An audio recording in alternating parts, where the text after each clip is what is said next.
Okay, today we're going to learn to do a technique called the Polaroid effect.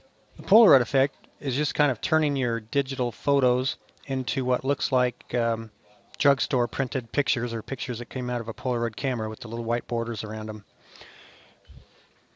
So we're going to start by going to File, New, and make sure this is set to inches and just change it to set it for 8.5 by 11 inches. And you can leave these settings where they are, 72 pixels per inch and so forth. Say OK.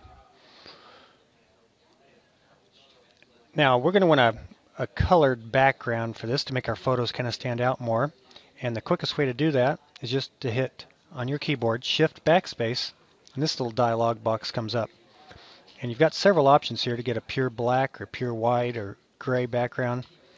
We'll just use the word color here, which brings up the color picker, and we can just kind of choose whatever background color we want. So I'll do that and that, and there's our blue background. So now I need to select the pictures that I want to put on here, and I'll go ahead and open those. You can open them one at a time, or you can just go ahead and use your Shift key and select several at once. So there's the pictures I'm going to use.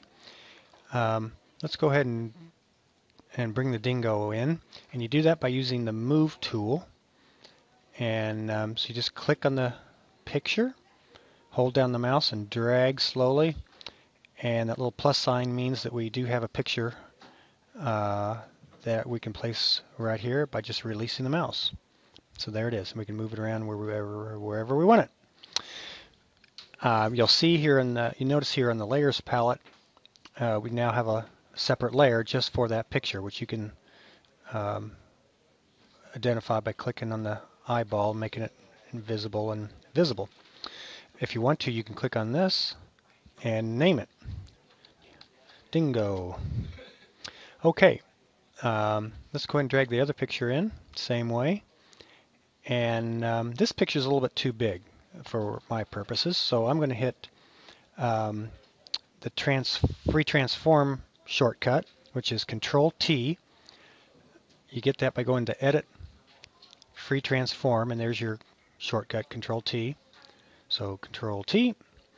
And this allows you to change the shape of this thing, free transform. They aren't kidding. You can turn it inside out and everything else.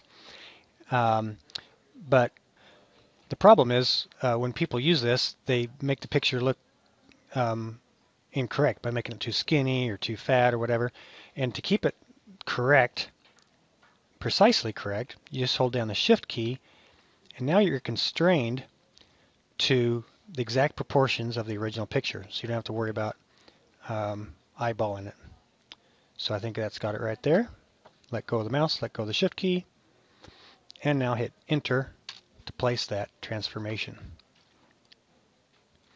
And again, we've got a new layer just for that picture. We could name it Girls if we want to.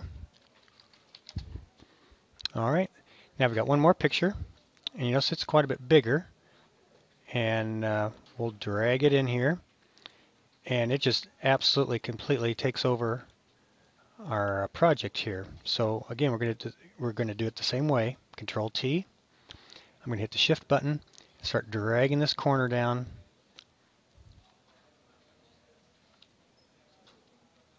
Dragging the corner down until we get the picture a reasonable size.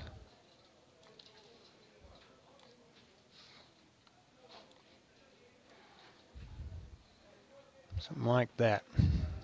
Enter to set the transformation. So if you want to move any of these pictures around, you just have to select the correct layer. So now we can move the girls. We can select on dingo, move the dingo, and then might as well name this couple. There we go. We're going to put our white borders on the pictures now, and you do that by just double-clicking on the layer. Try not to click on the word or this icon. Click over here somewhere, and your layer style dialog comes up. And the layer style that we want, and feel free to fool around with these different things and kind of learn what they are. The one that we want for this is called stroke. And instead of just clicking on the box, you need to click on the word stroke. And now it brings up all the options for stroke. So you can see we've got a little red border around here, which we can manipulate a little bit. But see how the corners are round and the color is wrong. So we are going to change the color to white.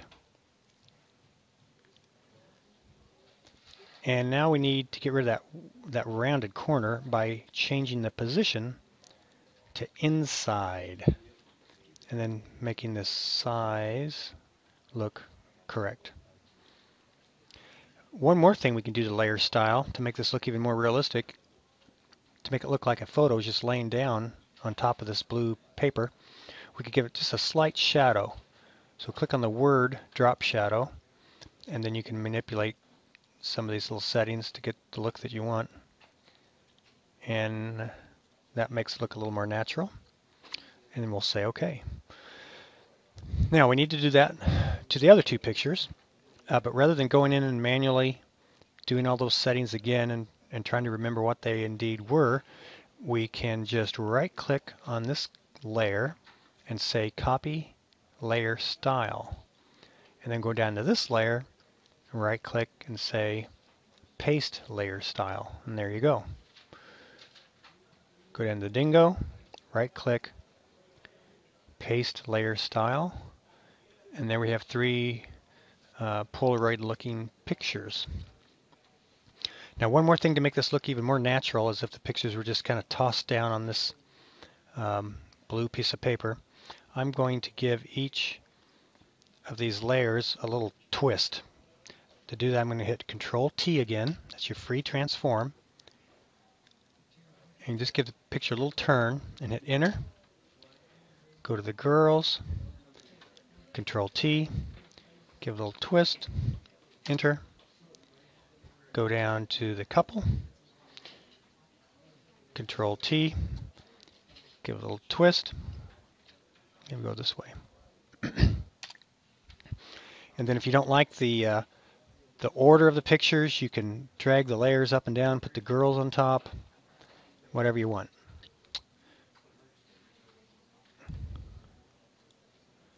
There we go. And now let's go ahead and grab our text tool and pick a color text that you want to use. I think I may just use white for right now. It's kind of boring, but and we'll put a title here.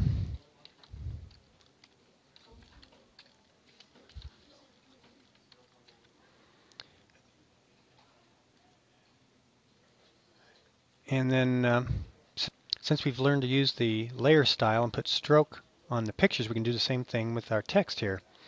So let's double click on that layer, our text layer. Go down to stroke.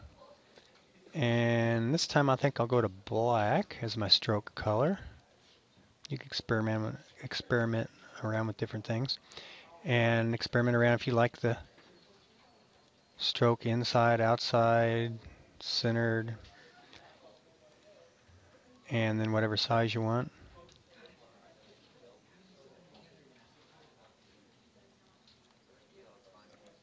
And there you go.